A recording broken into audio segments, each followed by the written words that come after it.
Առայժմ եկել եմ Հայաստան, սակայն անպայման վերադառնալու եմ Թեհրան, քանի որ Թեհրանը Իրանը հայրենիքս է, որը շատ եմ սիրում։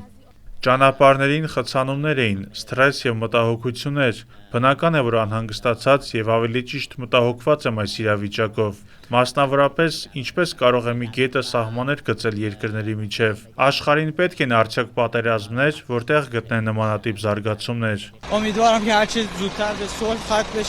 Ես Մազանդարանից եմ, հուսով եմ հնարավորինս շուտ խաղաղություն կհաստատվի, շատ անմեղ մարդկանց կյանք է վտանգված, և ամեն ինչ հուսով եմ կհանգուցալուծվի։ Թեհրանից եմ, պայթյունի ձայներ էին լսվում, մենք չենք տեսել ավերվածություններ, սակայն պայթյուններ լսել ենք, հուսով եմ խաղաղություն կլինի հնարավորինս արագ, մարդիկ էլ կկարողանան վերադառնալ իրենց տները։ Աշխարհին կուզեմ կոչ անել, եթե կարող են երկխոսություն ծավալել, ապա արյան պատերազմի հրթիռների կարիք չկա։ Իրանցիներն իրականում շատ են սիրում իրենց հայրենիքը, և ըստ իս բոլոր իրանցիները փոքրից մեծ չեն ուզում լքել երկիրը,